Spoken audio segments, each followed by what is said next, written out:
And so this meeting actually is the 464th in Dallas since it started in Dallas. And so tonight, June 15th, we have David S. Alkek, MD, or Certified Dermatologist, Clinical Professor, Department of Dermatology, University UT Southwestern. And he's going to discuss his understanding of our own and other people's personalities, traits, and the reasons for these traits, I suppose, right? So so the proceedings goes like this. The speaker is given an hour to talk, and then when he's done, there's questions, and they must be questions and not polemical speeches. And after that, you have time to respond for 5 minutes. It could be agreeing with the speaker or disagreeing with the speaker. And when that is completed, then the speaker has the last word, and he can conclude with his closing comments. So without further ado, David, come up and do your thing. Thank you.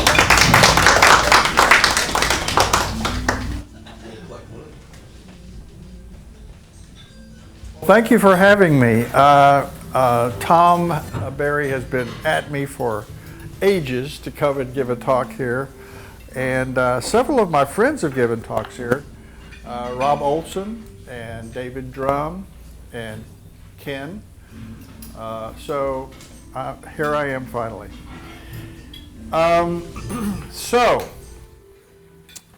What makes you who you are? What is personality? The term personality, as psychologists use it, involves psychological characteristics that give a person the distinct and somewhat stable and predictable style of responding to the world. Okay? We have certain tendencies, we view certain ways, have certain emotional reactions, involved, motivated by particular things, and behave in particular ways. Some of the tendencies we share with virtually all humans because, we have that genetic and evolutionary biology. But you also have personality characteristics that make you different from everybody else. They make you who you are.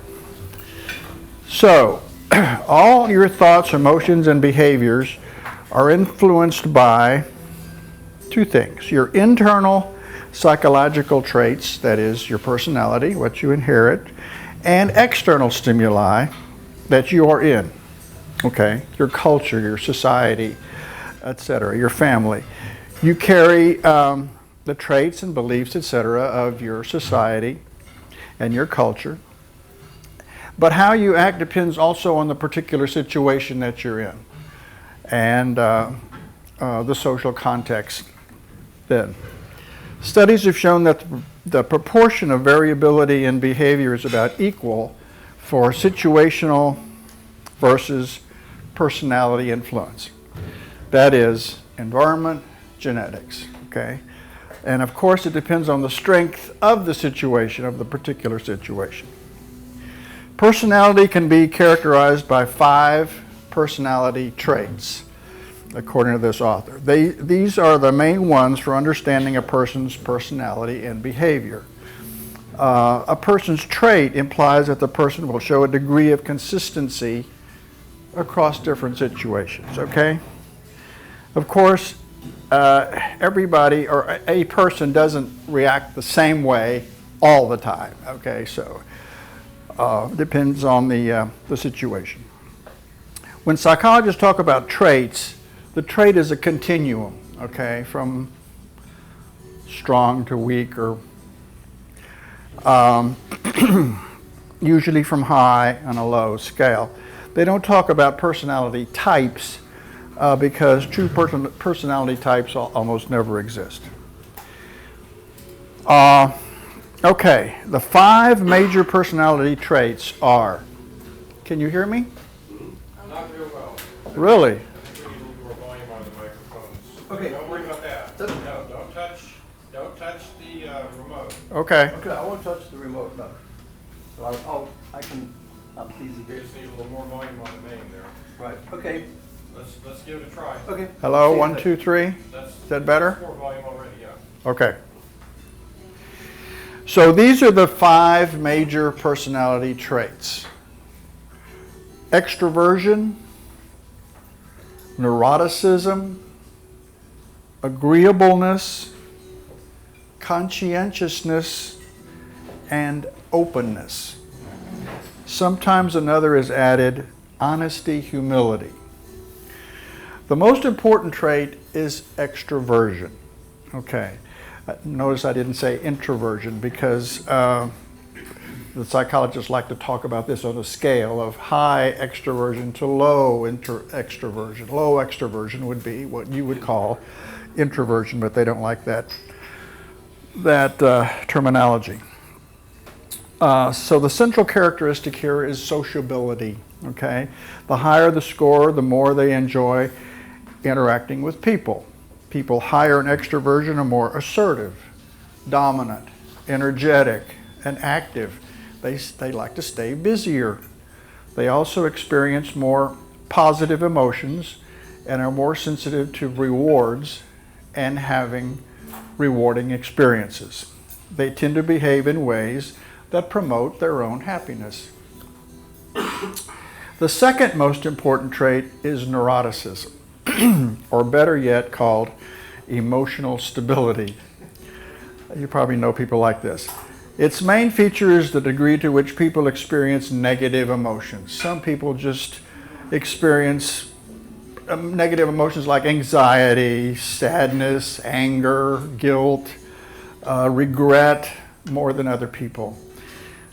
Some researchers call this negative emotionality. People high in neuroticism have a general sense of insecurity and vulnerability. They're more afraid of things. They tend to worry about the future. They tend to focus on risks rather than, having a good time. That especially if it involves their maybe physical danger or possible embarrassment or rejection. They try to avoid situations that look risky. And they tend to overreact to ordinary hassles and frustrations and are less satisfied with their lives.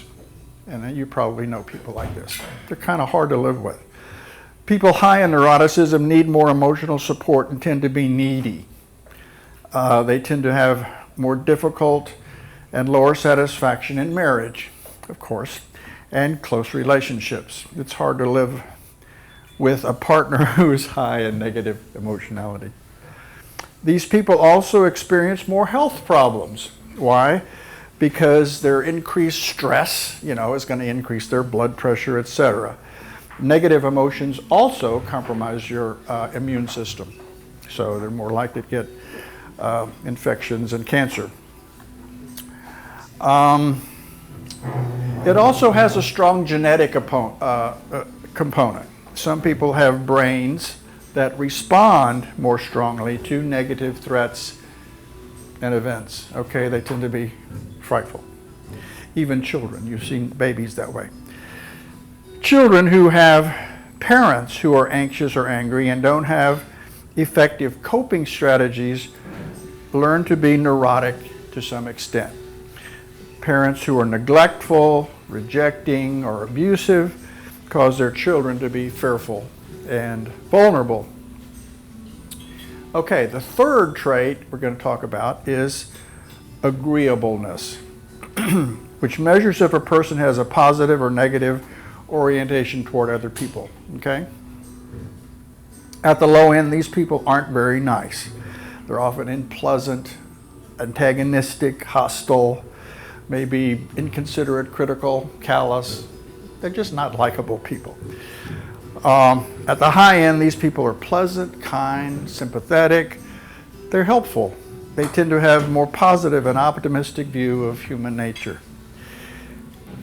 And they basically believe that other people are honest and decent, and they tend to trust other people. People high in agreeableness value negotiation and compromise and cooperation rather than competition. They're more helpful and they're more likely to donate time and money to causes. People who are lower in agreeableness tend to be more prejudiced.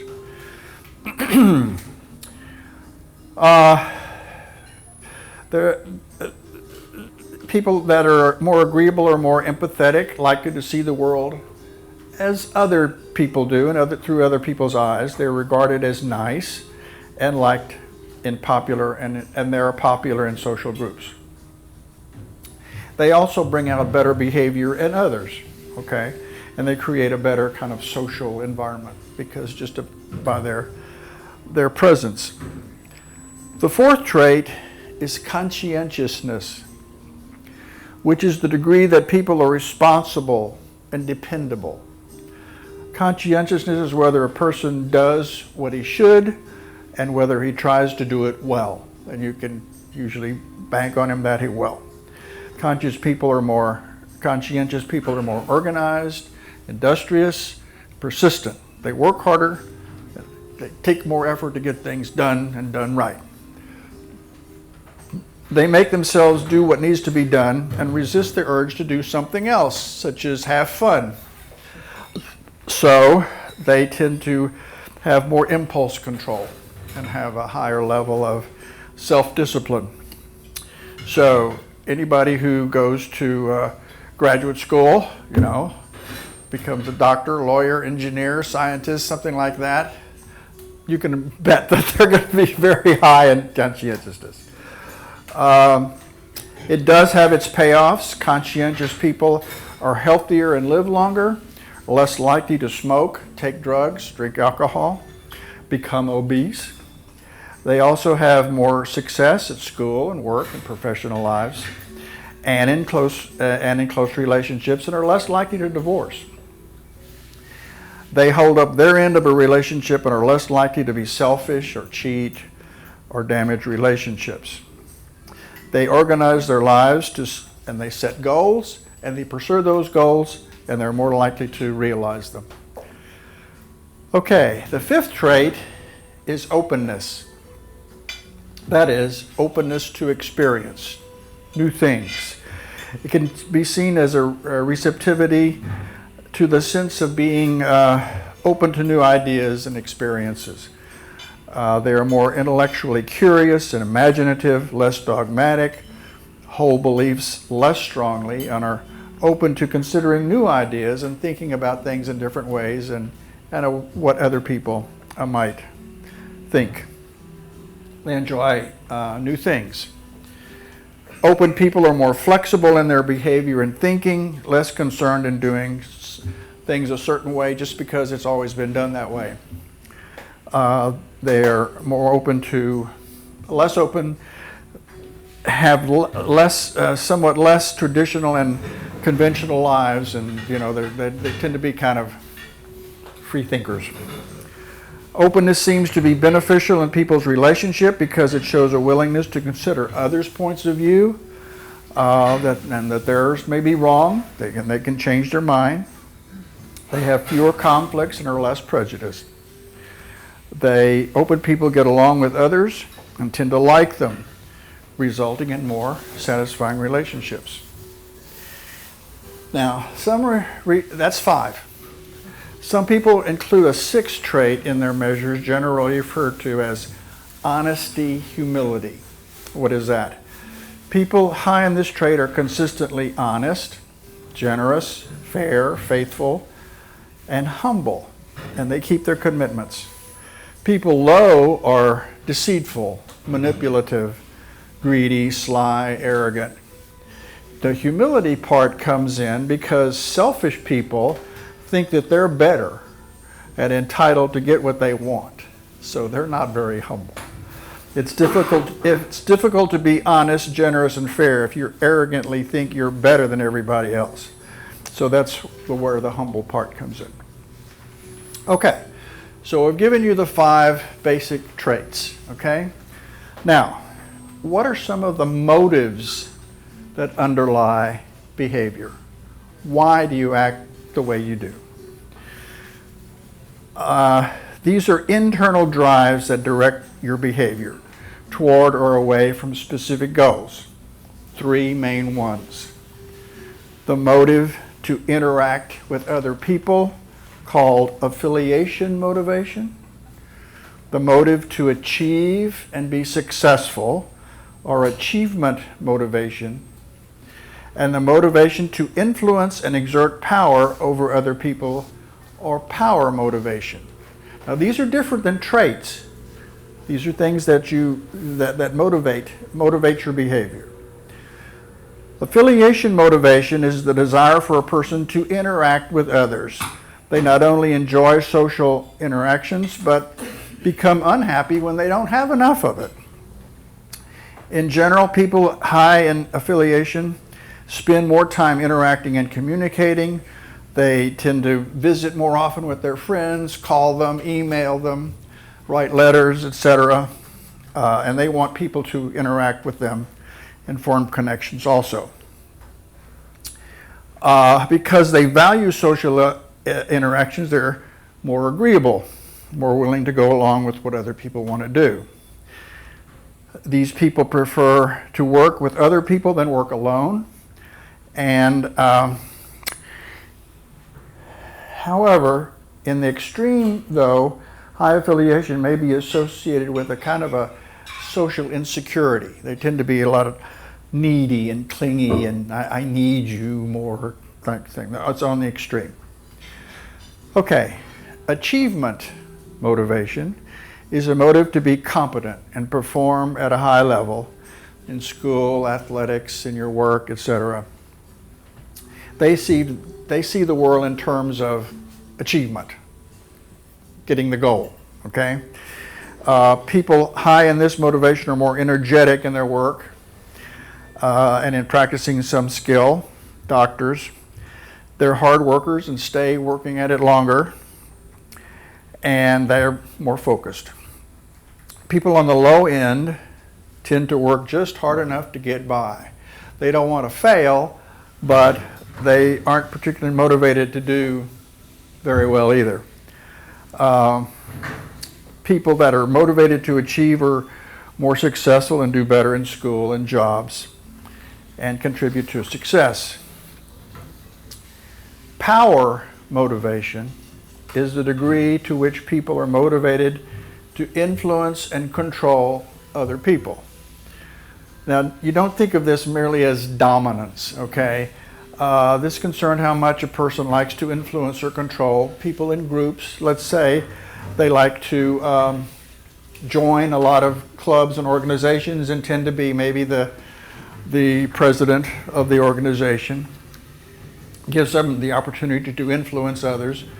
And usually the way they run a meeting is not a consensus, but this is what we're going to do. and then tells the people what, let's do it this way. Power-motivated people tend to end up in careers that they're taking charge of things like owners, managers, CEOs, school principals, chairman of departments. They're also involved. They're also in jobs that influence other people. Is that the kitchen over there? Such as school teachers, clergy, and doctors. They're in a position of and tend to use a more directive style of leadership. But sometimes the leaders that are very high in this are less open. We're gonna do it my way or the highway. So they're not going to listen to the opinion of others, and they tend to maybe cut themselves off from other people too. Now, most of us, I guess, prefer others who have personality characteristics similar to our own. But people high in power motivation tend to have friends who are lower in power motivation. Also marriage partners and employees who are lower, so they can control them, right? Okay, now what we've talked about are interpersonal motivations, that is, between one person and another. Now we're going to talk about motives that come from from your psychological states. These motives are states inside a person, such as internal consistency, self-esteem, and authenticity. Much like Freud, psychologists today explain some behaviors on a person's effort to satisfy those intrapsychic motives, okay? People are motivated to maintain internal psychological consistency. That is, they want a feel of consistency among their own beliefs and their attitudes, their behavior, their views of others, and others' views of them. It has to be kind of consistent, not fighting one another and one day and something in the other. A person must process information about himself in a way that maintains this internal consistency. People are motivated to behave consistently because others expect them to. I want to know that you're consistent. Because if you're consistent, then I know who you are and what you believe, and that I can, trust you and etc. So we want people to be predictable. Don't like people who are inconsistent or hypocritical, and so we want to be the same way. If we want others to be that way, then I want to be that way. I want you to understand that I'm not hypocritical or inconsistent too. Being consistent is rewarded, and being inconsistent is punished. So it's a socially derived motivation. Many psychologists suggest that people are motivated to maintain and increase their self-esteem. You want to feel good about yourself. People prefer to behave in ways that make them feel good about themselves. People who are low in self-esteem have more problems, are less satisfied with life, do worse in school and work, have more problems with alcohol and drugs. People higher in self-esteem are happier and more satisfied, and tend to be low in depression, anxiety, and guilt. People who feel that they are valued and accepted by others promote good relationships and are understandably happier people. So performing well and being successful and having good relationships makes people feel good about themselves too. Psychologists such as Carl Rogers and Abraham Maslow believe that people have a motive to be authentic. What does that mean? That is, people have a motive to act congruently with their values, their beliefs, their motives, their personality dispositions. It leads to people to be more psychologically adjusted because everyone needs to understand as much as possible about everyone else. If you're being authentic, then I understand where you're coming from, who I'm talking to, etc., how to relate to you. And so I want to be authentic for the same reason. Okay, so we've talked about interpersonal and intrapersonal motives about why we act a certain way. Now let's talk about morals, okay, moral character. It involves the degree to which a person behaves in ethical ways. We'll look at the moral aspects of personality from 4 angles: values, moral foundations, virtues, and character strengths. Okay, we're talking about morals now. Values are most important across various areas of our lives. And according to one psychologist, Shalom Schwartz, according to him, these are 10 of the most common basic values. Power, we talked about that. Security, not only safety, but also stability and harmony and order. Self-direction, being able to make your own decisions. Hedonism, feeling good, being happy and, doing good things, happy things. Tradition, respect for customs and ideas of one's culture. Achievement, we talked about that. conformity, not doing things that might violate social norms or upset people or society in general. Stimulation or excitement. You don't want to be bored. You want to do things that are exciting. Benevolence, taking care of people you know personally. And universalism, protecting the welfare of all people and of animals and nature in general. Now these values seem to be universal across all cultures, but in varying degrees, some more than others. They also encompass other moral values such as honesty, kindness, loyalty, generosity. Okay, now another way to think about moral character is to look at the way what people think is moral versus immoral. And we did a whole book on this. But this is based on one or more of these 5 basic moral dimensions or foundations: care, fairness, loyalty, authority, and spiritual purity or sanctity. What does all that mean? Okay, we may disagree about the immorality or morality of certain things, gay marriage, abortion, gun control, flag burning, things like that. And by Jove, we can't comprehend why somebody else disagrees with us on one of those. I mean, how can you not agree? So we differ in the fundamental criteria about this moral foundation. What I consider moral, you may not, etc. People who identify themselves liberal primarily use the first 2 of these foundations: caring for other people, that is, avoiding harm, and the importance of fairness.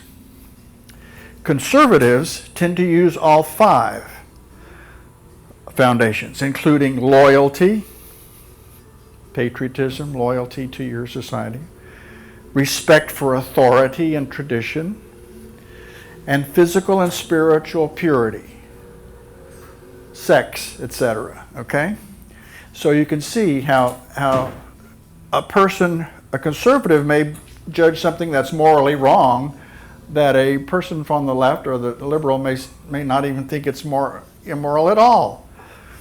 Not even as a moral issue, like maybe flag burning or tearing up your draft card. Okay, still another way of approaching the relationship between morality and personality is the concept of virtues. Throughout the ages, ever since Aristotle, we've talked about the virtues of, what defines a good person. These are classically from him: wisdom, courage, justice, temperance, that is self-control, and humanity, treating others well, the golden rule. Psychologists try to identify character strengths that underlie virtuous behavior. What are character strengths that most people would ascribe to an ethical or an admirable person? If you have Gandhi or Abraham Lincoln or somebody like that, what kind of virtues would you ascribe to them? These are integrity, persistence, social intelligence or social IQ, kindness, humility, prudence, self-control, bravery, and open-mindedness. And you can see how a lot of these kind of overlap with everything that we've talked about before. Okay, so we've talked about how you act and why you act and motives and that sort of thing, traits. Now we're going to talk about traits that shape how a person thinks. How you think. Here are 4 characteristics of cognition that involve the way people seek information and try to understand things, make decisions, and come to conclusions slowly versus quickly. Recognize that their beliefs may be incorrect, and enjoy thinking in solving problems. Okay. 1, curiosity. This trait reflects a desire to explore and to understand. The level of curiosity not only relates to how you spend your time, but also to the amount of knowledge you accumulate. It also promotes memory. These people are more open to new things and to uncertainty. And so they like to read, history and biographies and nonfiction and that sort of thing. Okay, number 2, the need for cognitive closure. Some people tolerate ambiguity. Well, it's gray, it's a gray area, can't really decide. Others want to be certain. They want clear, concrete answers. They want cognitive closure. This is it, okay? To reach a conclusion, make a decision, stick to it, okay? Number 3, intellectual humility is the degree to which a person recognizes that what he or she believes might be wrong, okay? Their beliefs and attitudes may be incorrect, may be unfounded. I've got some new information. Okay, I'll change my mind. People low in intellectual humility are more certain that their beliefs and attitudes are correct. They, of course, tend to be more prejudiced. And the more intellectually humble are less likely to judge others by what they believe. And number 4, the need for cognition is the degree to which people just enjoy thinking. You just get a lot of enjoyment from just thinking, pondering, analyzing, sitting quietly and thinking about things. They consider more information and think about it deeper. They are more affected by the quality of arguments, such as this. And they recognize good ones and bad ones. And they also enjoy mental tasks and games, etc. And watch less television. Okay, now the things you've been waiting for. What about evolution and human nature? Our brains as well as our bodies have evolved through natural selection to increase survival and reproduction. Everybody knows this. We share some characteristics with all humans because of this. And psychology and behavioral processes fall into this category. Individuals whose brains adapted to solving social and interpersonal problems pass their genes on. We are social animals. One example of how behavior involved personality is attractiveness to the potential sex partner. Okay? Most people in every culture show a consistent preference for people who have clear skins and show no signs of deformity or disease. You're not going to marry somebody who looks diseased or, you want to have healthy children. And this is so ingrained psychologically, you're not even aware of it consciously. Natural selection is also responsible for differences in the personalities of men versus women, okay? We are not the same, men and women, biologically or emotionally or whatever. Men and women are different in their biologic roles. We know that, okay, obviously. Women cannot produce as many offspring as men can. They're limited, okay? They can only have so many babies in their lifetime. A woman must invest more time, biological, emotional, and physical energy in pregnancy and raising those children. Breastfeeding, infant care, than men do. Men are just, sperm donors. Because of this, women must be more selective than men when it comes to sex. After all, they're going to invest all this time and energy. Females who have made better mating decisions had more viable offspring that could be provided for and cared for by healthy and protective males that they have chosen to be their partner. Men prefer mates who are younger. They marry younger. Why? Because they have longer time to have babies. You see? Marry a 20-some-year-old, they have 20 more years of childbearing maybe. Also, the younger female has, more childbearing years. In the past, women preferred men who were strong, healthy, good hunters and defenders. Today, this translates to more intelligent, powerful, and wealthy partners. That is, still better providers. Okay, another evolved process that led to differences among people is sibling rivalry for parental resources. Okay, the selection favored children who are more successful at this. Firstborns often assume a helper role, and they're more likely to develop personalities that are more conscientious and responsible. The second child never has as much access to parents' time and energy as the first and tends to be a follower of big brother or sister. The third child is like an add-on, and the youngest child, whatever the number, is not going to have much power in the family. So one solution is to get more attention by being non-conforming or rebellious sometimes.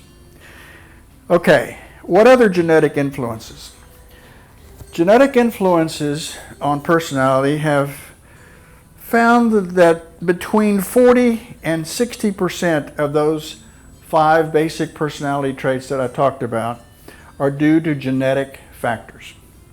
In other words, about 50% due to genes and 50% due to situations or environment. But this varies from one individual to another and in one situation to another also. Some traits are more strongly influenced by genes. They tend to run in a family more, such as extroversion, intellectual curiosity, openness, drug and alcohol dependence.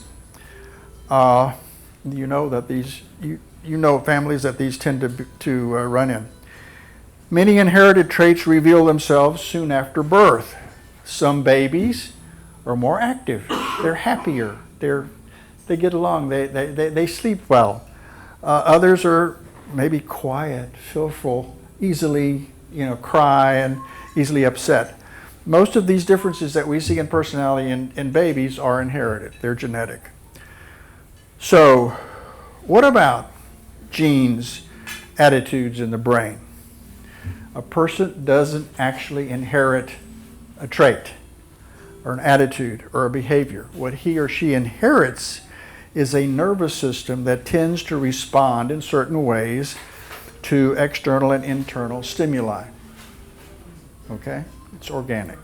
For example, if your limbic system is highly reactive to threats, you'll probably be high in neuroticism. If yours is designed to enjoy stimulating activities, you'll be more positive and open to new experiences. Similarly, if genes designed your brain to prefer stability and dislike change, you will lean more to traditional and conservative ideas. If your brain likes novelty and new ideas, you'll be more liberal. Genes may create a brain that leads the person to affect his or her environment, and the environment may then also affect the person. And the typical example of this is some behaviors and interests lead a person to maybe gravitate toward activities, for example, violent or drug gangs. And then once they're in those, that affects their behavior in return. Okay. What about culture? Culture. Okay. What do I mean by culture? Culture is a collection of beliefs about proper ways of living, proper ways of doing things, what is morally right and wrong, how people should behave. Okay? Thus, people from different cultures will show definite differences in their behaviors and emotions and personalities. Cultures differ in the degree they exert on a person's behavior, which then reflects on his or her personality. Anthropologists distinguish tight versus loose cultures. Okay? Loose cultures, such as the U.S., People have a great deal of individual choice. What to wear, place to live, what you want to, choice of your mate, how do you spend your free time, your religious beliefs. In contrast, in so-called tight cultures, people are given less personal discretion and their behavior is more scripted.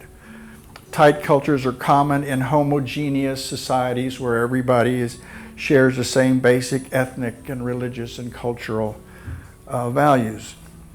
These societies rule closely how individuals should behave and punish those who deviate. Thus, their people are less likely to express individual personalities. In contrast, heterogeneous societies are looser, more tolerant, and allow more individual choice and behavior. Thus, there's more variety in personalities in a loose society than in a tight one. Okay, another big factor between cultures is the emphasis on individualism versus collectivism. Okay, the conflict between individual freedom and community good. Cultures differ in how people should balance the tension of looking out for themselves and their own security versus that of the people in society as a whole.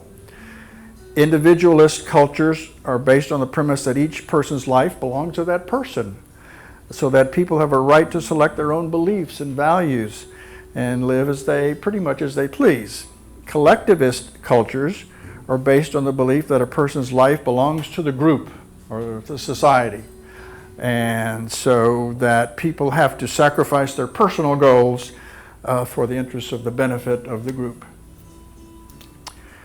The most individualist countries are the US, Australia, Canada, Britain, the Netherlands. The most collectivist countries are, this is surprising, Ecuador, Peru, Colombia, Venezuela, South America, Pakistan, and Saudi Arabia. Japan falls in the middle group, along with Spain, India, Israel, and Austria. Interesting, huh? Individualist cultures encourage behavior that is more extroverted, assertive, attention-attracting, open, us Americans, and more likely to look at things from another's perspective. The values of the culture in general influence a person's personality. For example, a culture that values toughness and aggression will have a more higher proportion of tough, aggressive people than ones that value kindness and gentleness, cooperation versus competition. Anthropologist Geert Hofstede studied over 50 cultures and determined 4 basic dimensions that differentiates cultures. The most important he identified is the value placed on individualism versus collectivism, and we've discussed that. The second value he called power distance, the degree to which people recognize and accept an uneven distribution of power. In cultures that are very hierarchical, people relate to one another in terms of relative status and power. Cultures high in this are, you guessed it, the Middle East and India, okay? Caste system, the richer, the higher, whatever. Countries lowest in power distance are New Zealand, Austria, Israel, Ireland, and Scandinavia. The US is in the bottom quarter, but not as low as you might think. So we still tend to, be a little leveled, whatever. Okay, people from cultures higher in power distance are higher in conscientiousness. They follow rules, do what they're supposed to do, what the people higher up tell them to do. They're also lower in extroversion, less assertive, less open, less likely to think and do things differently for themselves. A third dimension he calls masculinity femininity.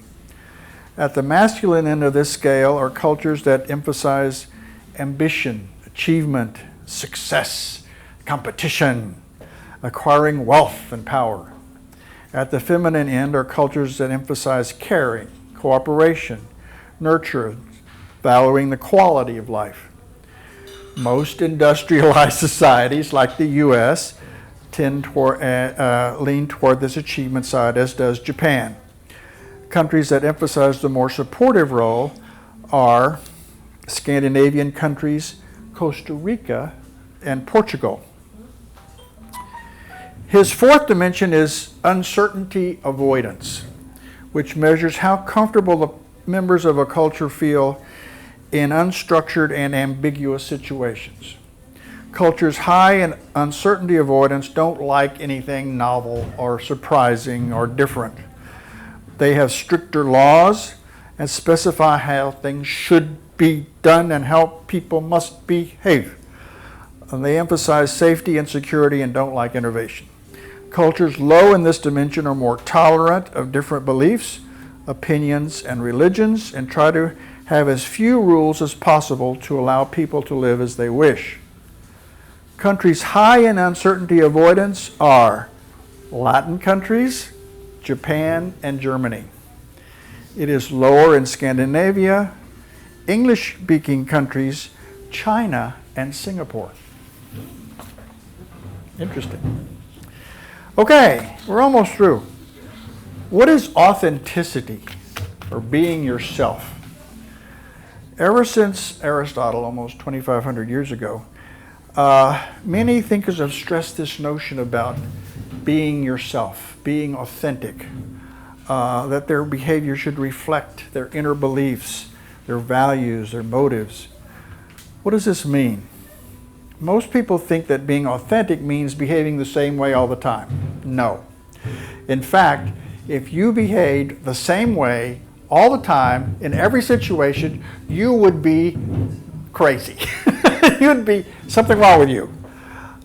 We expect some consistency in how a person behaves, but flexibility is necessary to handle the challenges of life. No normal person acts the same way no matter the situation or who they're with. Okay, so a person who is self-monitoring, you think of yourself, okay? First, know yourself. You've got to know who you are and where you come from.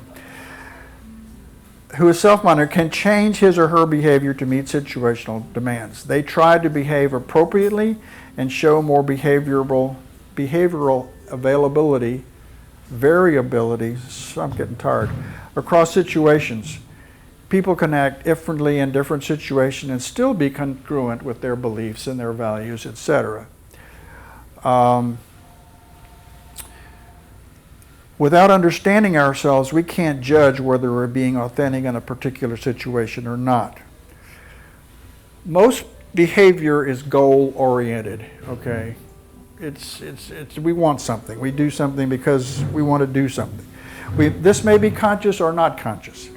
You may not know why you did what you did, but there are some reasons, some motive or goal.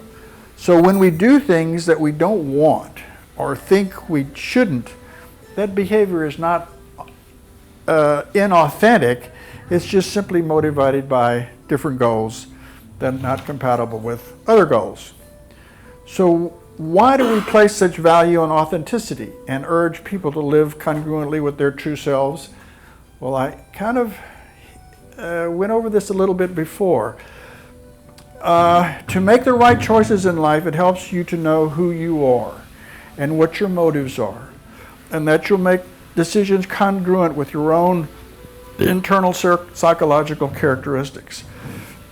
So understanding yourself as well as you can pays off in making good choices in life. It's not a matter of being authentic, but a matter of living in a way that maximizes your well-being. Okay. The feelings of authenticity are telling you that you know why you did what you did. And if they're inauthentic, then you feel like, well, I didn't do right. I didn't say that right. Another reason that people value authenticity is that we are under social pressure to be authentic. Okay? That we want to know what other people are and what they stand for, and that they're not being hypocritical.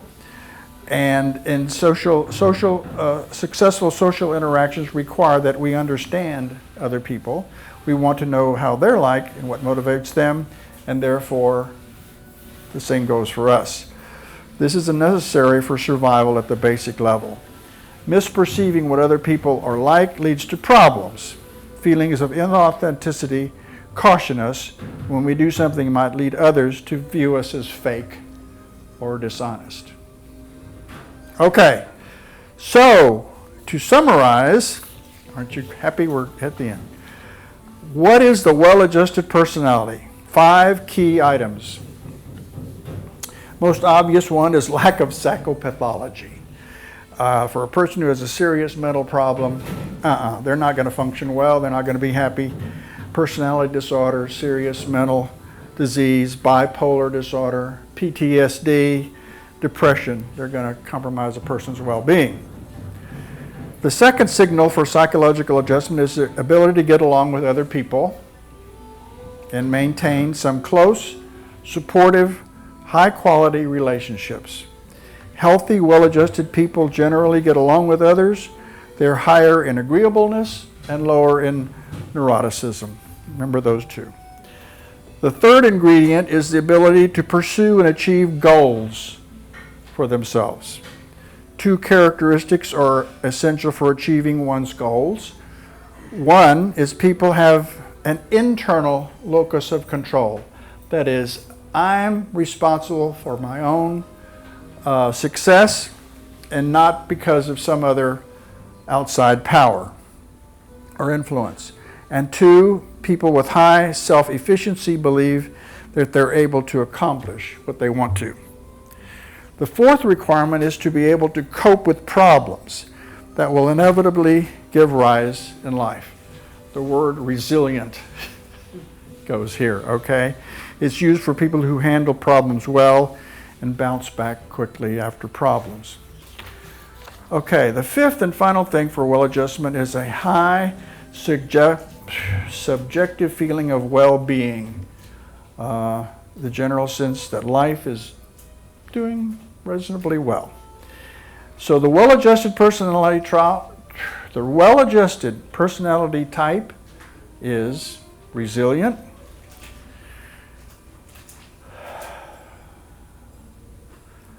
they are low in neuroticism, higher in conscientiousness, extroversion, agreeableness, and openness. They tend to have higher self-esteem and are low in shyness. They are secure, adaptable, and flexible with good relationships with others. So I hope this has kind of helped you kind of have more of an insight into your own, where you're coming from and how you look at the world and how you behave, and also how to understand better the people that you come into contact with everyday life and the reasons for their behavior, so you can understand them a little bit better. Okay, it's your turn.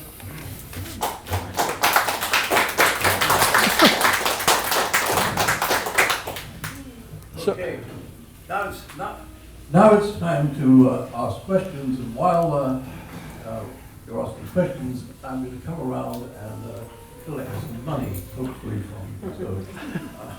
So anyway, first question. Yeah?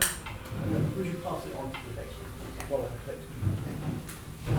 I enjoyed your talk very much, and I have a question about honesty and a pathological liar. It's hard, to be 100% honest at all time. We all tell white lies sometimes, but there is such a thing as pathological liar, and I've met at least one. And when I met one, it was hard to believe. How could someone tell lies without conscience? And I talked to a police, and the police said it's not surprising to him because he has seen so many. So my question is, do you know what's the percentage of pathological liars in the population, and to what extent it is genetic, to what extent is the environment. I think there's an interplay, but I just want to hear your insight to this. Okay. Truth tellers and liars. I think it's obvious from what you said that if we know of this pathologic liar, we're not going to listen to him. We're not going to want to be around them. They're going to be unpleasant. They're not going to have good relationships with people because that people don't want to. They can't rely on them. They can't trust them. So they're not going to be very, very good. Now, what percent is genetic and what percent is, well, I don't know. And in a population-wise, do you know how much? I don't, do you know very many people like that? You know one person? I talked to a police, I read something, I think kind of the research consensus is about 3%. Well, the police are going to be more involved with sociopathic individuals. Right. Sociopaths don't tend to know right from wrong or care right from wrong. And a pathological liar. So they'll lie to and to them it's not wrong. Uh-huh. Yeah. Now something about lying. Immanuel Kant in his categorical imperatives, he thought it was bad to lie in any circumstance. Well, if a Nazi comes to your door and knocks at the door and says, "Do you have any Jews hidden here?" Are you going to lie to save them? Of course you will. So you can't just categorically say, Sometimes it's okay to have a white lie to make things nice in society because after all, you want to get along with other people. Yes? Wondering about, is it Myers-Briggs test? Yes, Myers-Briggs. Yeah, is that pretty accurate, do you think? Those are good. I didn't go through the Myers-Briggs, and they have to do with your traits too, and how you extroversion and that sort of thing. Yeah. Have you ever studied handwriting analysis and incorporated that in your No, studies? no, it's kind of curious. No, I haven't. Well, yeah, because if you make really high T's, it shows vanity. And I've dealt with a few people like that, and it's sort of like they're never wrong. They have to be right, and it can be a very arrogant person that makes very, very high. The T stand. It's interesting. Yeah. They always make a joke about doctors' handwriting. You can't understand. I don't know what that has to do with. Mine you can read. I can read. Well, have you seen Einstein's writing? Do what? Einstein. His writing is extremely tiny. Oh. He was really into his own world, of course. Yeah. He created his own world, yeah. But it really is fascinating because in handwriting, it can show self-punishment. Have you studied that? A lot of people really sabotage their own lives for whatever, yeah.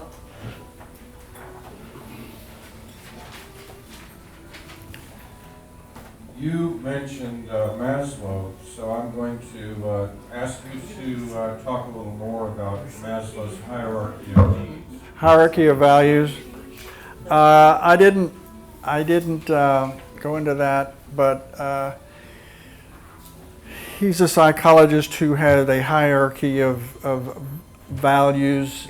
We value some things, of course, more than others. For example, well-being more than money, maybe. Education more than a vacation, things like that. But his also had to do with family and relationships, and society relationships also.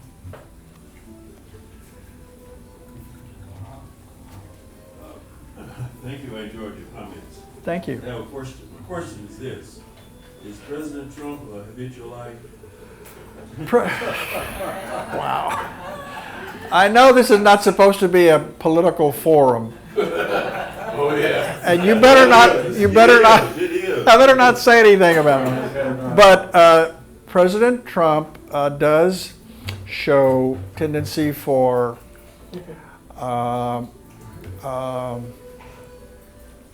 egotism and narcissism. This comes from maybe some from his genetics, but certainly from his environment, that he was raised rich and always was the head of a company. And as a CEO, this is the way you're going to do it. It's my way or the highway, or you're fired.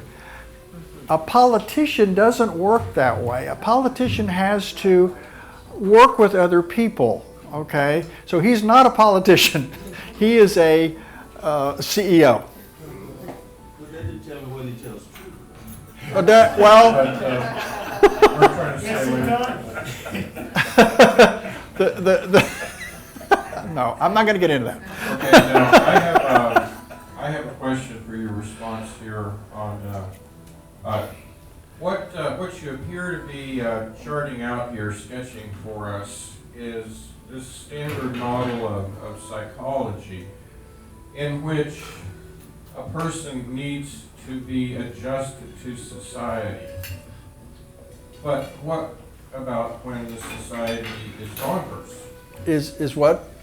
What about when the society itself is crazy? It's crazy. Well, yes, you can have a dystrophic society like Venezuela, like old communist Russia, dominated by fear and uncertainty and that sort of thing. So people make society, but society makes people. And so, yeah, the Russian people finally, revolted more or less and said, the thing just fell apart. What's going to happen in Venezuela? Ultimately, we hope the people, they're voting by walking. They're leaving the country. I don't know. Yes, you can see how people make up a society and their personality is influenced by the society, but they also affect the society, okay? The people may come to power out of the people and as demagogues or whatever, being voted, will kind of lead by example. And you can see kind of in this country, even though we're, quote, a democracy, we elect the president and the effect kind of dribbles down. For those who may remember the Clinton years when I didn't have sex with that woman, that kind of idea about sex was kind of, well, anyway. It kind of, the influence of the leader kind of dribbles down. Yeah. What do you think made Maduro the way he is as a dictator? Made who? Maduro, the dictator of Venezuela? What caused him to be that way? Well, if you're interested, if you know about the history of Mexico, it was one dictator after another. And that's the way that Latin American countries, Argentina's been that way, Cuba's been that way. They don't have a long history of democracy. And it comes from the old Spanish colonial, viceroy. He was the head, and this is it. And the Catholic Church supported him. This is the way it is. This is the power structure. And so the people, and just like in Russia, tend to want a strong leader, a, quote, dictator. Well, they obviously don't want him because they're leaving by the millions. Well, because their country is suffering. They don't have any food. But I mean, what made Maduro? I mean, Maduro is obviously deciding to run the country against the wishes of his people. And what makes somebody like that? I don't know. Crazy, I guess. You got an answer for that as much as I do. So we are all products of genetic and environment. To what extent do you think individuals can change the personality? Is it more likely to change or expand the personality when they're younger, or when they're middle age, or when they're like old age? Is there any consensus, or it's purely depending on the individual? Well, you can't teach old dogs new tricks, right?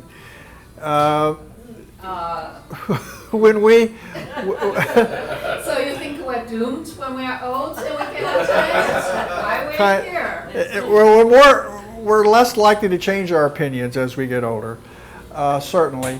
The Catholic Church has said many times, you give me a child, to age 10, they're mine forever. So, the young mind is very malleable. It's learning, what's the values, what do I have to do to make people like me, to do well in society, etc. So you learn these things, and they tend to be ingrained. Once a person, a child's personality more or less is going to be what it's going to be at the age of 8, and supposedly. But yes, we can change. Certainly people can change. And if you tend to be more open, then you can change your mind.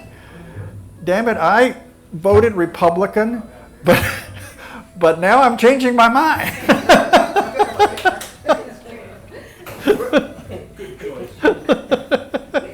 I've read that the FBI analyzes people, and I think they put them into 4 categories. Have you ever read that? 4 categories of what? The FBI? The FBI. Categories. They claim to be very accurate, just putting people in 4 different categories. Of what? Like I what? read that somewhere. Oh, Some time ago. I wondered if you'd run across that. I don't know what categories those are.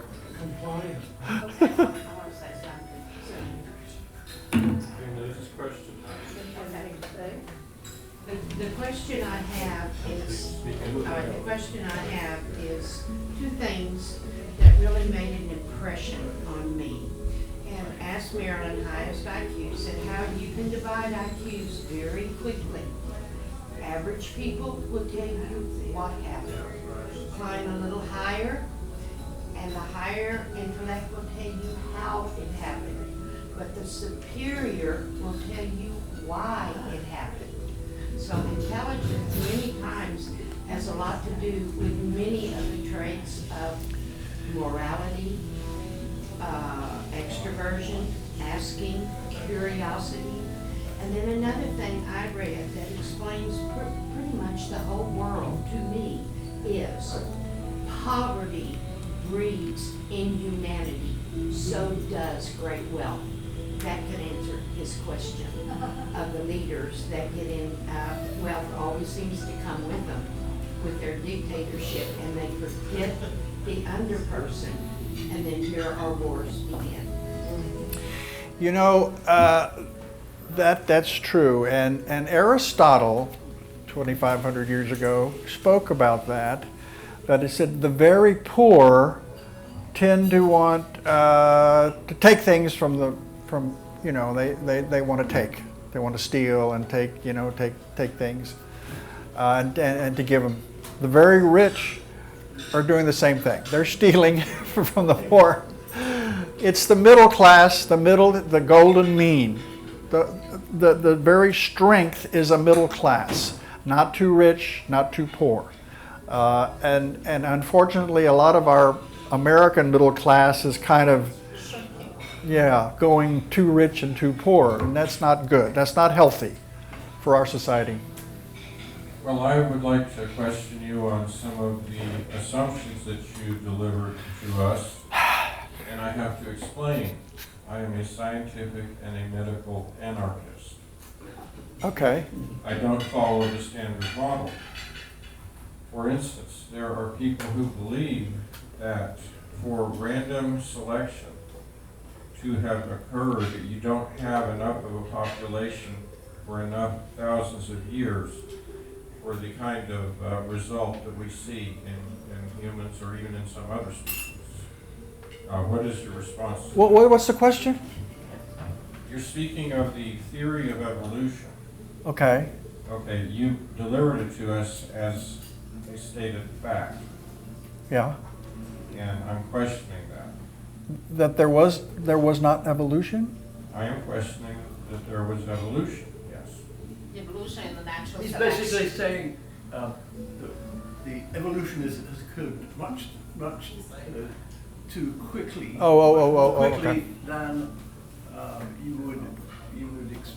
The theory of natural selection. or Okay, random natural selection. selection or biologic evolution, genetic evolution is very slow, yes. Okay.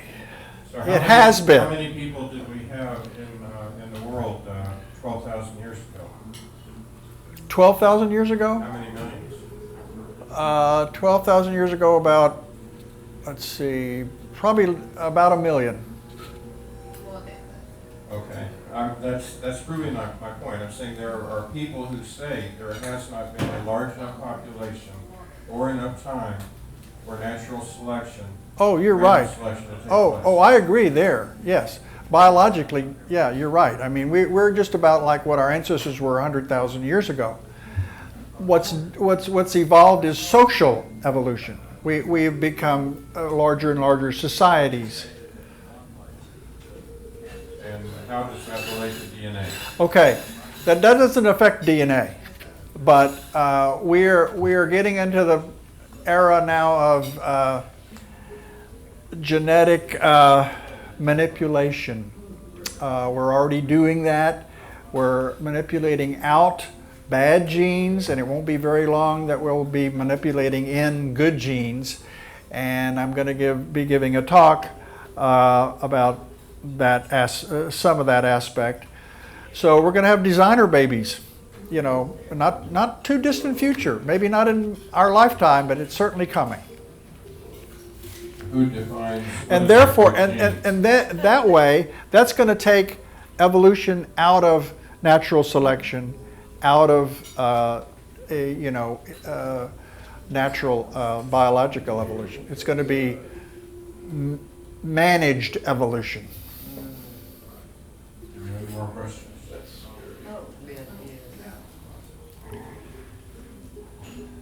I don't know, it seems like I've read that Russia is very, very much into this, very interested in children's psychic ability and all. I wonder if they're doing that already. That was during the Cold War, and they were very, very, very interested in mental telepathy in order to, you know, communicate so that you couldn't, you know, get into their system. No, that's passé. They're not into that anymore. Okay.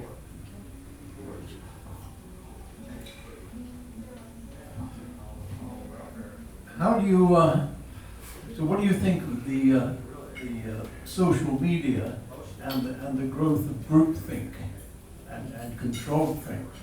And what aspects do you think it will have on the young people these days who seem to be, you know, glued to their cell phone and nothing else? In a discussion group that I'm in at the Unitarian Church, that she gave her talk. We're doing a book on by Hahnemann, Thinking Fast and Slow, and he shows a lot of things psychologically that affect the way we think, you know, and of course the advertisers, the mass advertisers, the mass media know exactly what this is all about. The more that you present, you know, something, this is it, you know, Jews are bugs, Jews are, you know, terrible, terrible, terrible, and you say it 1,000,000 times, people believe it. You know, and what Goebbels knew this, and the advertisers know it. So, yes, what is it? What do they call it now? Something truth? False truth. Yeah, false truth, and you know, that sort of thing. Yeah. So it's up to us to be critical of the source. You know, who said that? my wife said the other day, I just saw that Google is going to allow them to say something about that the Holocaust didn't occur. I said, what? That's crazy. Google of all companies is going to say something stupid like that? Who said that? You gotta look critical at the source and what more and more now. But the last part is, what do you think this is having the effect? What effect do you think all of this is having on the young people who seem to be becoming more introverted actually? For example, just an example, I saw four girls sit down some time ago, and the first thing they did was get at their cell phones, and they spent at least a quarter of an hour on looking at their cell phone. Yeah. Yes. Why did you join each other? You should have stayed home. Sometimes they've got 4 or 5 of them here with their cell phones. What are you doing? Well, we're talking to each other. Oh my God. I mean, that's so yes, that aspect, and in the 1950s it was saying like television is going to ruin everybody's social thing. All the children are going to watch television all the time. Well, it didn't happen. But it's really up to education to teach children, and sometimes this doesn't happen until college, which is not right. But to be critical of their thinking, to evaluate, well, the Bible says so-and-so, or so-and-so said so-and-so. Well, does that make it right? Or, so they should be critical in their judgments, and sometimes that doesn't get done until college, but it should be done earlier. They never did that. I need to wear my glasses. Recently, I heard a program. It's called Hidden Brain, and a special program. The title is More Divided Than Ever on Apple Podcasts. And this program touched upon many things that you touched upon, including the way that our genes, variations in our genes affect the way that we think and affect the way that conservatives and liberals think. And it talks about the kind of, for example, the kind of food, the kind of dogs that they have. The more conservatives, they like purebred. The liberals don't really care about purebreds. So the food, something that's more traditional flavor, or more varieties and more novelty. Well, of course, it's not 100%, but it's a trend. So the podcast kind of even put a percentage of to what extent our political views are shaped by our genes, and they put 40%. So 40% probability of you turning into a liberal or a conservative is by genes, and 60% is by the environment. So I really recommend that one. It's called Hidden Brain, More Divided Than Ever. That's what I said. About 60-40. It depends on the situation, but yes, and a lot of that is that word openness. Well, yeah, I'll try Ethiopian food. Or absolutely not. I like my steak and potatoes. That sort of thing. I tend to be conservative.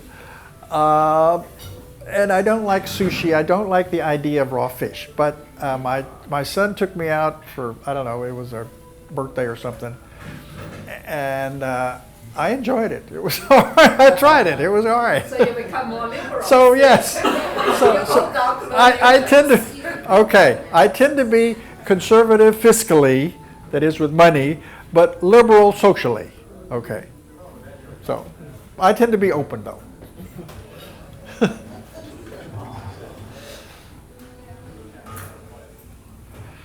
Speaking of the various intelligent people that I know very few very intelligent people that are humble.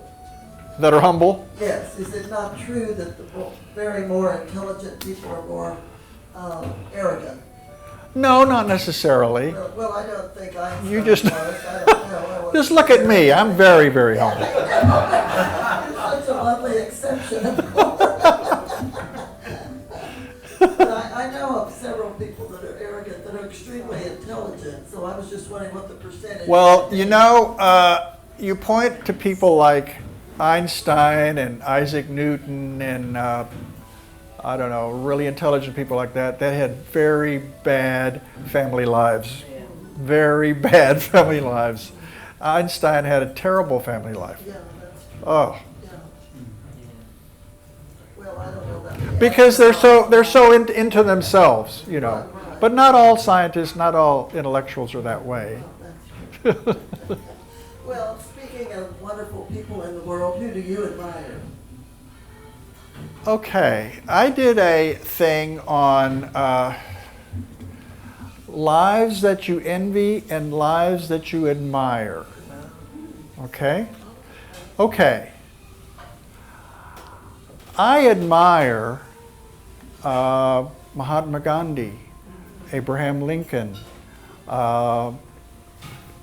Franklin Roosevelt. But would I envy to live their life? No. You see what I mean? So lives to envy are people that you would like to live like them. Okay.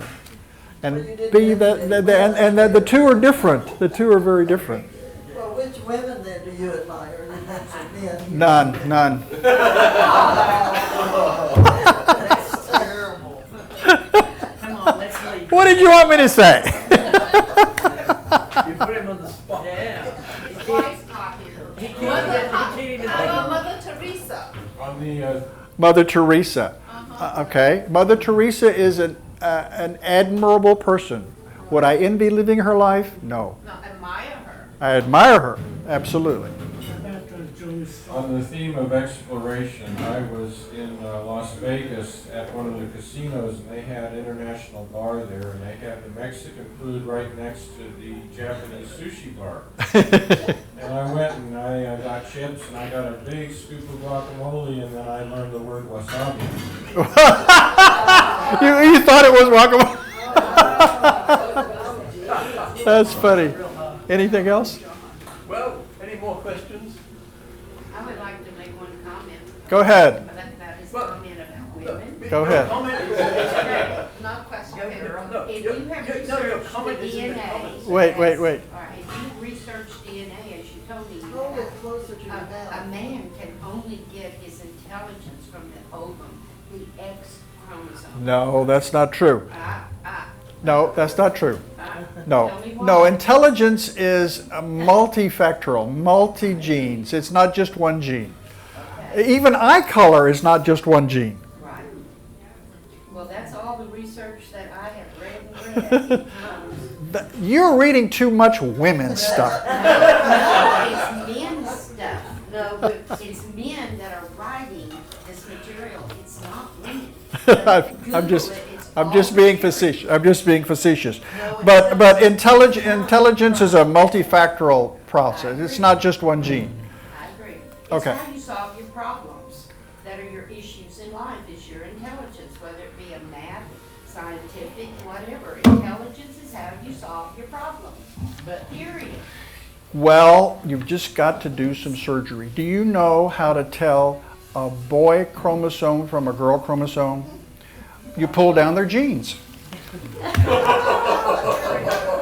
Very good. Okay, now it's our turn to talk. You like Who wants that? to Go first. Nice joke. Thank you. I'm gonna have to. We're learning more and more about genes. I'm telling you. European, It's- right? it's- It comes from the, if you are XY. How do you know? Well, Now it's, I know I make sense. now it's comments And I have time, babies too, please. so Okay, we're having What's happening? speakers now. Yeah, we're having speakers now, so. Comment. We're not through. No, we're not. No, we're not through, no. Now, this is the firing squad. This is the 5-minute rebuttal or agreement Oh, session. my goodness.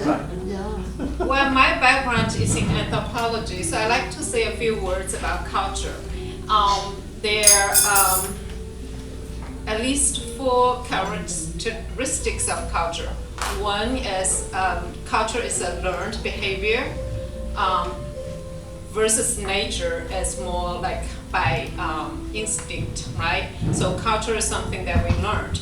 And culture is also passed down from one generation to another generation, so there's a continuity.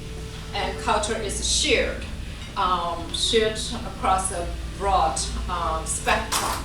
If it's not shared, it's kind of idiosyncratic, it's not culture. But then there is another element of culture that a lot of people are not aware, is that culture changes. Culture changes. So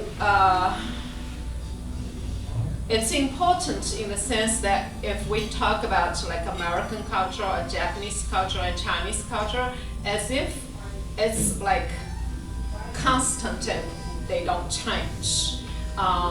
Culture changes slowly, just like personality changes, right? But personality changes slowly. But sometimes by something extraordinary, culture can change very quickly. Even biology, like by mutation, can change quickly. A personal experience, traumatic experiences, can make a personality change, like they say, overnight. So cultures change. American culture is individualistic, but there is also an element of community, right? And now more and more kids start to live with parents after college, whether it's by necessity or culture change, that's one thing. And also like Chinese culture, usually we talk about Chinese culture, Japanese culture is kind of like collectivism.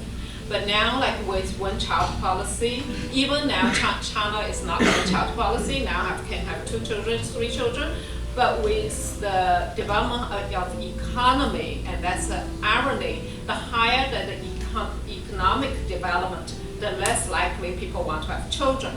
So when they have fewer children, children become more individualistic. When you have a lot of children, you have 10 children, whether it's in the US or in China, it's more likely to foster a collective mindset, right?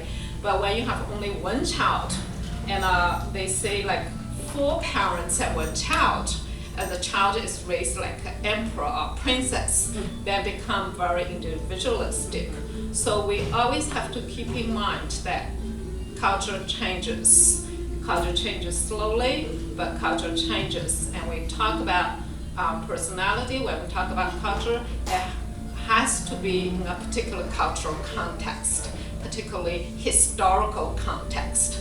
Otherwise, we are likely to have frozen views and biased views of a particular group, particular culture. We are products, like you said, we're products both of nature and the culture, and be aware that culture changes. And we, no matter how old we are, we always have capacity to change and to learn, and that's the hope of our lives and humanity. Thank you.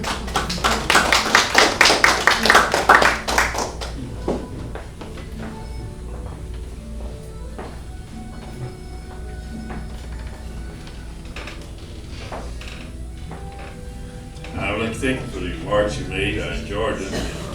I find myself trying to compare them to myself. And my observation is people who are insecure have a lot of problems. And I think we need to try to work more to try to help children to be secure. I was conscious of that when my wife and our children were growing up. If I had challenging days on the job, I never came home and complained about it. I wanted them to not be, because that will affect the children. If they think you fear something, that'll have an impact on them. I tried to hide that from them, but they came away a little insecure anyway. Their argument is everyone is insecure. Nobody is perfect. And that's a true statement too. I think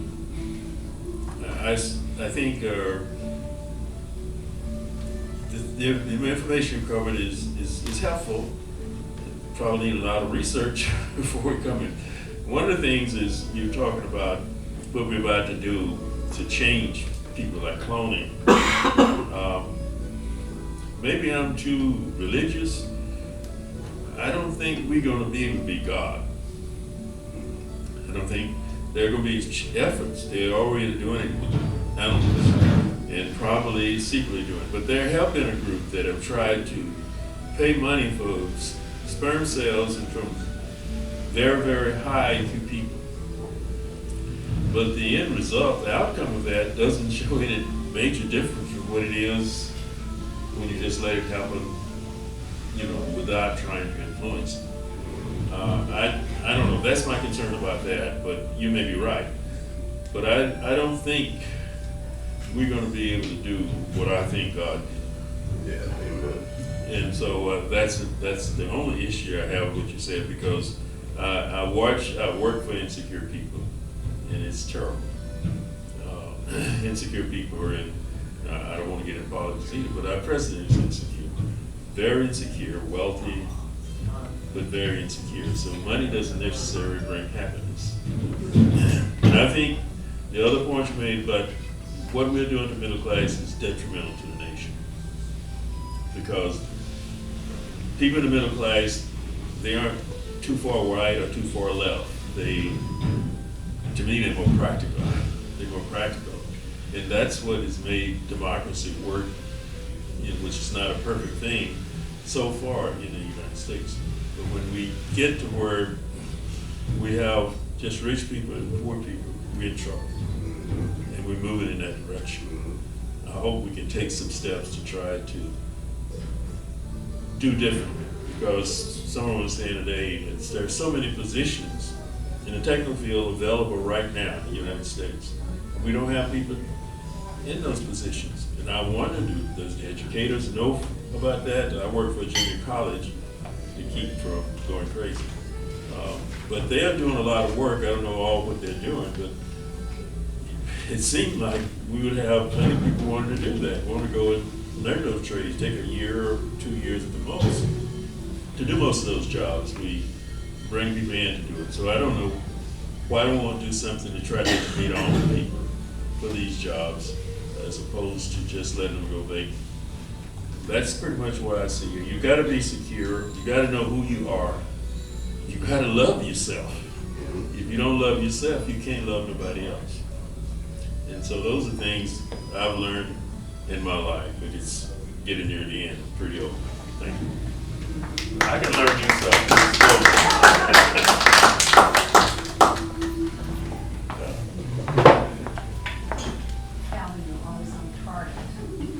Well, I appreciate the talk. It was very informative on a lot of fronts. But this issue seems to come up where science is getting to the point where we can control genes, and the difficulty there, I have to agree with Calvin that science will never be God. And any scientist that thinks he knows enough to control genes and do a good job of it is more arrogant than he deserves to be, I think. We don't know all of the consequences of messing with genes. I mean, we've been on this planet for a long time, but only within the last 50 or 100 years have we developed the ability to mess with genetics. And for any scientist to think that he knows enough about genetics to be able to predict what's going to happen with his messing with genetics for the next 50 or 100 years is a fool, an absolute fool, because you don't know what's going to happen. I mean, they've done genetic experiments where they've tried to grow kidneys and other things like that and thought they understood it. Well, they ended up with kidneys that looked like brains, and other such aberrations. There's all kinds of problems that come up with that, and when scientists think that they understand genetics enough to create designer babies, I find that very scary.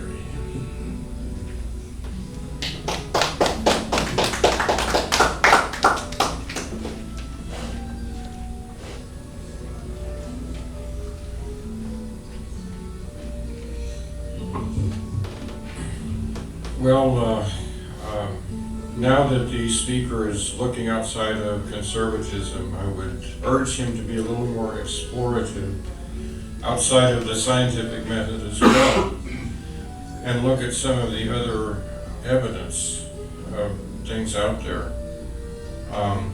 As far as society and social conditioning, one of the things I thought was missing in the talk was a appreciation or apprehension of the situation as how that affects human behavior. At one time I was working on a book called Pressure Cooker, where a special super secret unit within the government is working on major challenges to national security, and the pressure just builds and builds, and then you have various people in leadership positions melting down and exhibiting very negative traits and things like that. And I think much of the way people behave is based on their perception of what's going on around them. I think that the news we get from the media today is deplorable. I think that the focus of it, the lack of fact-checking on a lot of the programs that they put on, and then the public in general runs with it. Here's the difference when you talk about individual versus collective or collectivist. One of the traits of collectivism is to promote that everyone should be on the same page.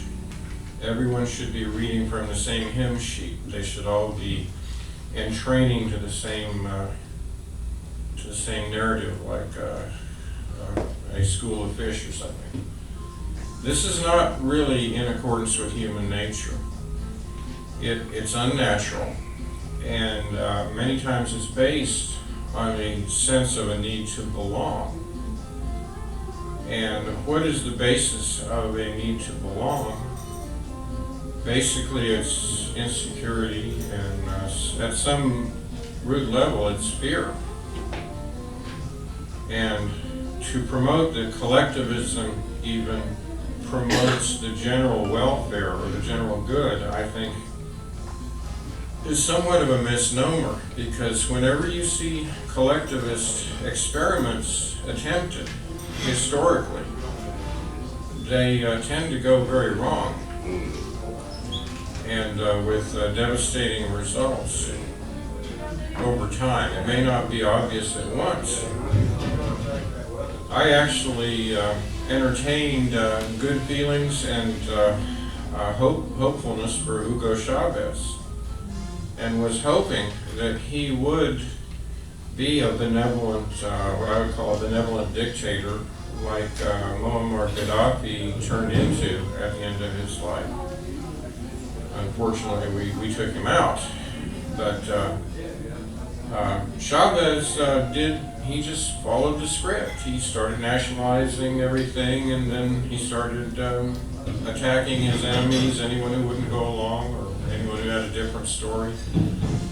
And things turned very bad. So, did that happen in completely neutral environment? No. One of the keys to the economy there was the price of oil. They had a great natural resource of oil, but it took about $48 to refine it. $48 was kind of the refinery price per barrel. If it dropped below 48, then they weren't making any profits. So they had that great natural resource and what could have been a steady income if the price of oil just simply kept high, and it didn't. So that could have been manipulated to cause international politics. So, you know, you can say, but see, that really is the challenge of any collectivist system, is just like the moon. I want to wait till the speaker, when I have the speaker's attention again. Taken care of. I was going to say, just like the moon, the affairs of men wax and wane. And in the waxing phase, collectivism can do very well. It's in the waning phase where you start to begin some of the very negative process takes place. And so I've been accused of being a rugged individual, and I've had many epithets thrown my direction and heaped upon my head. But I don't really see any alternative as being sane. In fact, I view the entire presumption coming from Freud, even supported by Jung to some extent, that a person's psychological health is in fact the measure of their adjustment to society. I'm not supportive of that. So I've done my 5 minutes, so I'll give it up here.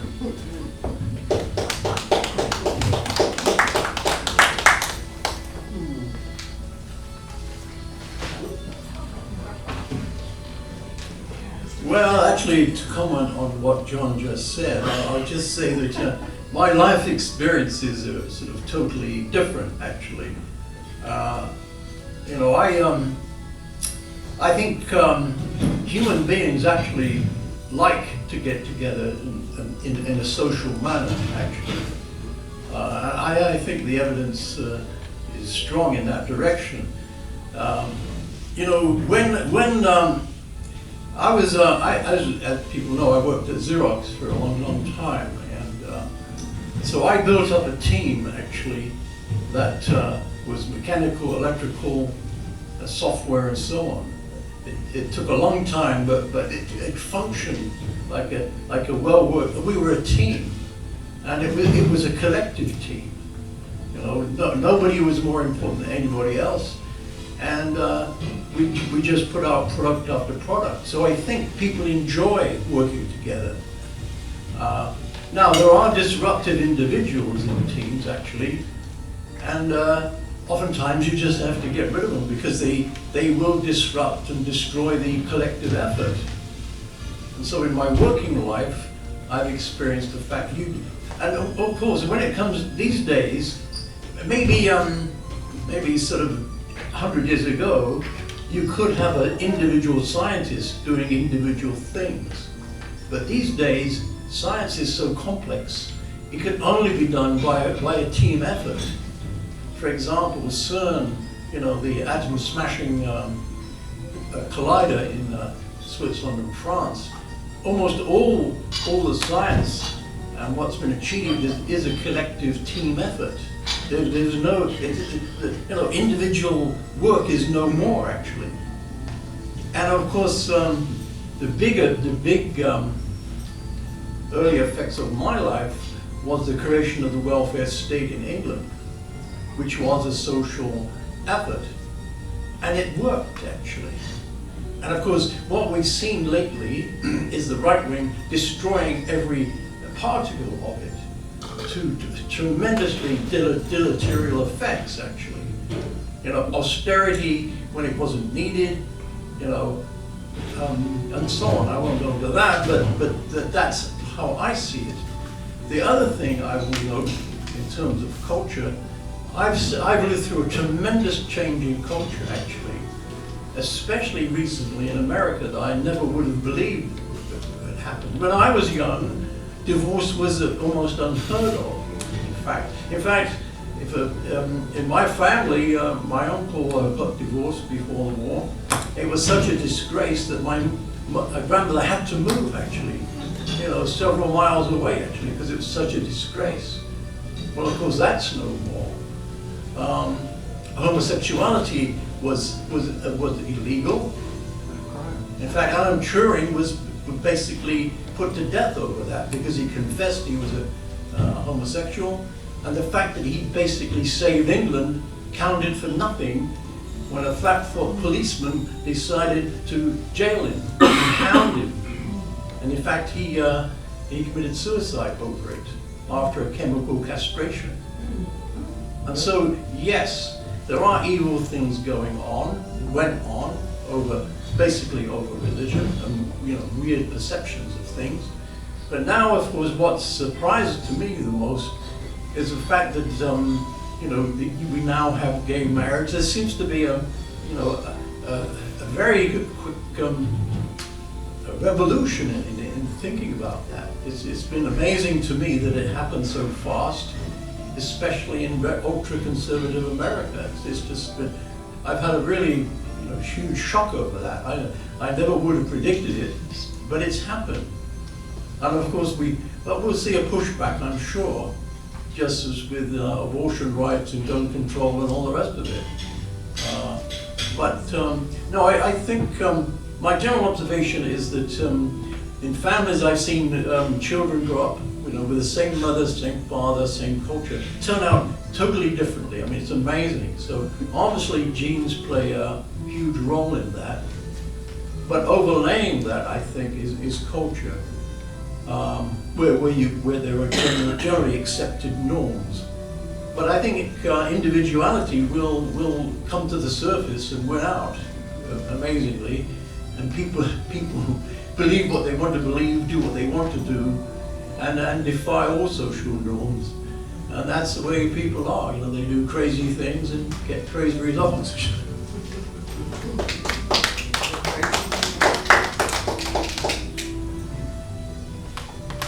You already had your turn. I know. See, once everyone has had their turn, if everyone has had their turn, then we can. Anybody go else on. want their turn before John? Yes, anyone else? No.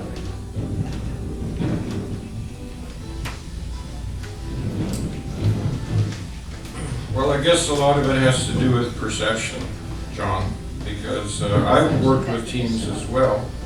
I've had my own company. I've had as many as 12 employees, and generally I was a very mild-mannered manager and managed with a very light hand, and I taught by example. If there were any situation I wasn't authoritarian, I would just go in and talk about how I would do it, and then we would get whatever the work was done. Until I had a young employee, she was about 6'1", who had an issue with men. I never saw her with a girlfriend, but she was very much giving the boss trouble all the time.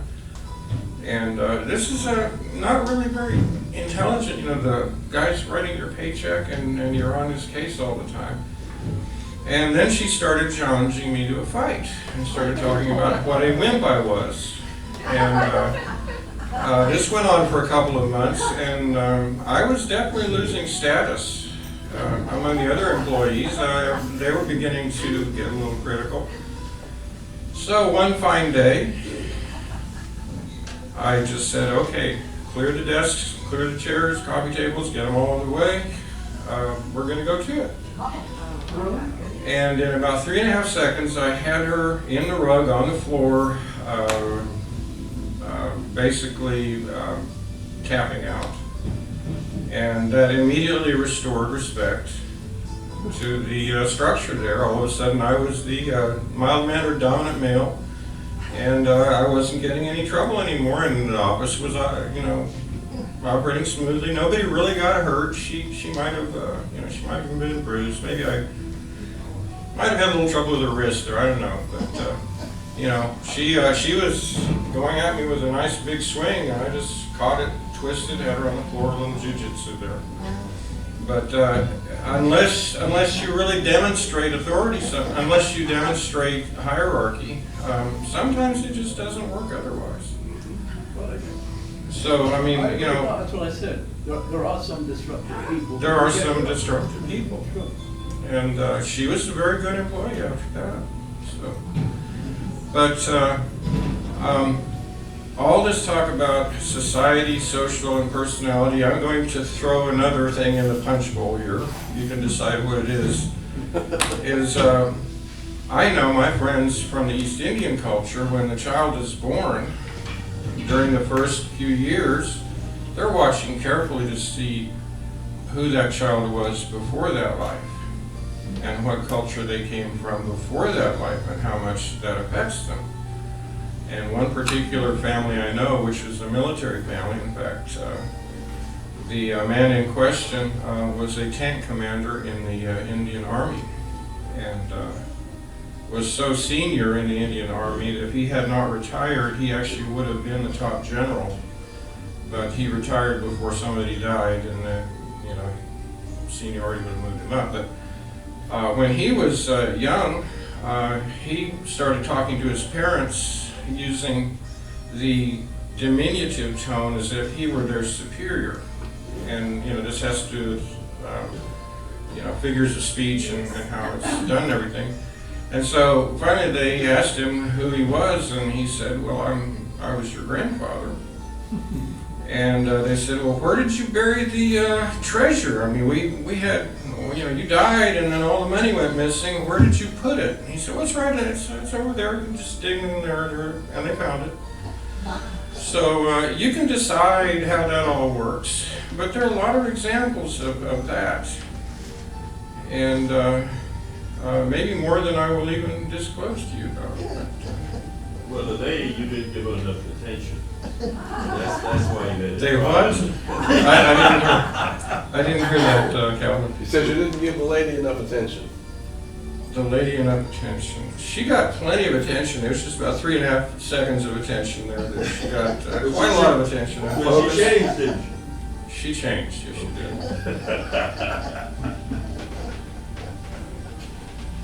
Anyone else? Okay. Okay, you get to go. If there are no more rebuttals or questions, then you have the final say. Okay, I'll try to answer those. David, I have a question for you. Yes, This goes ma'am. along with what What's you were Barbara? saying. People seem to be very disturbed over the possibility of genetic engineering babies. Right. But isn't that already, aren't we capable of doing that, but society simply won't permit it? To some extent, we do, when there is a disease that has a gene, like nucleocitosis, and, yes, you can delete that, okay. Some diseases are several different, genes, maybe diabetes or that sort of thing. But certainly we're already doing that. It won't be long that we'll be able to, there's already ways to insert genes. They use them from viruses. Dr. Tobolowsky gave a whole big talk about it. And he knows more about it than I do. But as far as God and science, God has nothing to do with science. And science is going to go on. You cannot stop it. It's gonna go on. So the thing for us is to be aware of the ethics involved. Okay, if we're going to invent AI, then we want to know that artificial intelligence is ethics. Okay, it's not going to run over somebody or take over the world or that sort of thing. So ethics has to get into it. Yes, We don't want just the wealthy people who can afford it to have designer babies, okay? Because then you'll have a more of a stratified society if you start doing that. Okay, let me talk about culture first, or answer that. Yes, culture changes. At the turn of the century, 1800 to 1900, probably 95% of Americans lived on farms or small communities. Now it's only 5% of Americans are farmers, only 5%. For 12,000 years, most of the population of the world were peasant farmers. Very, very few, aristocrats, etc. Now this is changing. Over the whole world, 50% of people live in cities. And what has this done? This has changed cultures. One is this insecurity thing. When people grow up in a small town or a farm or a small community, the family or the extended family raises the child. Okay, in a city, the parents may work. They may not have a father or mother figure. They expect the schools to raise their children, which is not right. And that puts a lot of pressure on the schools. And in a city, we're all aware of the dangers of that. So that breeds insecurity, and that's a change of culture from the smaller communities to this huge, mindless, faceless city. Gene manipulation. Okay, we have involved ourselves with genetics from way back. Okay.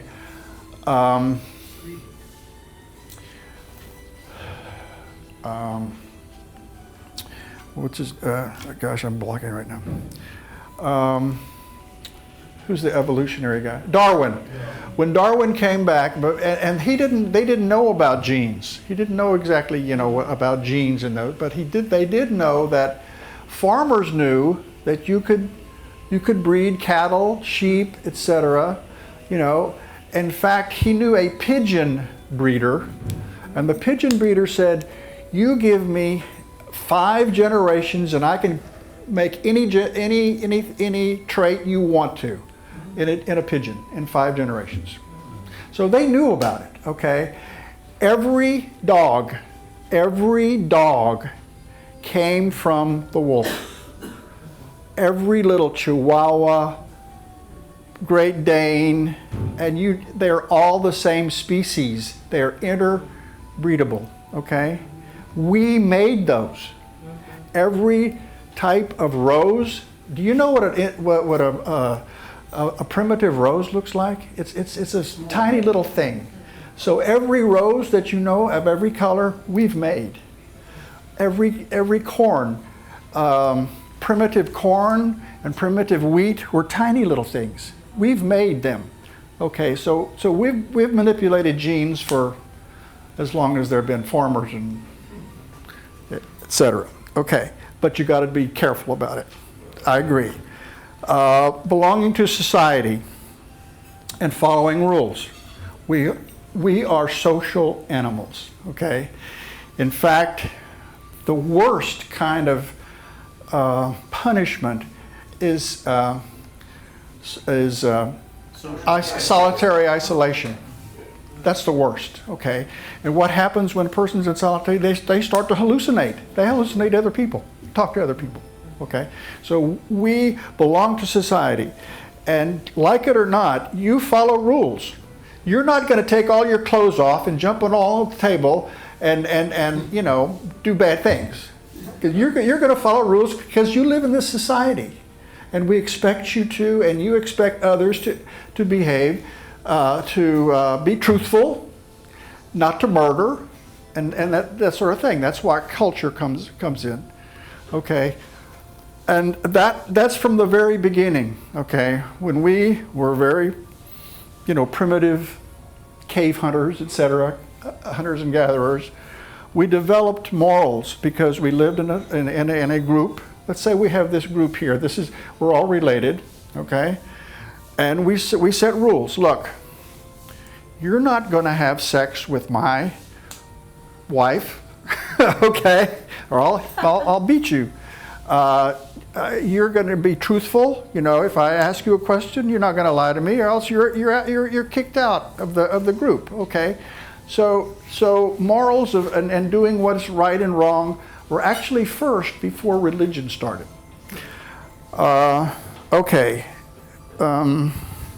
Sexual revolution.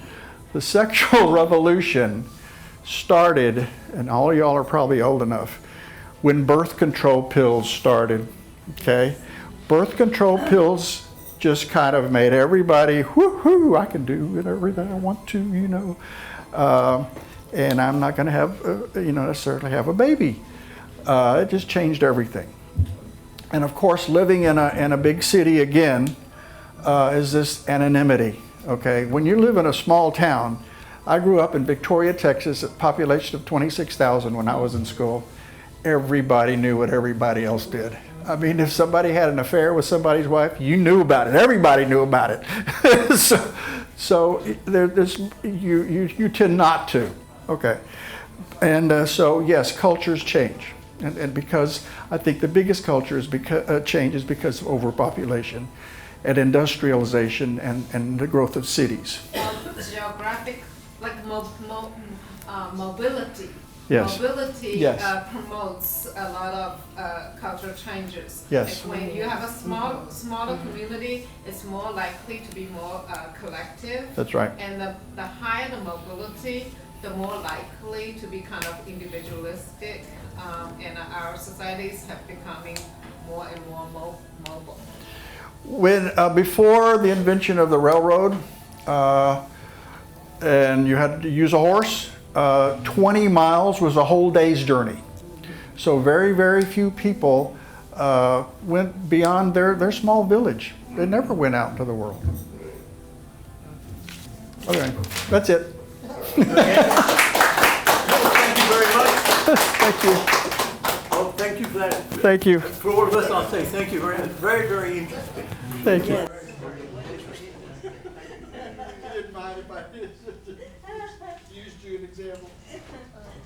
There's another point about culture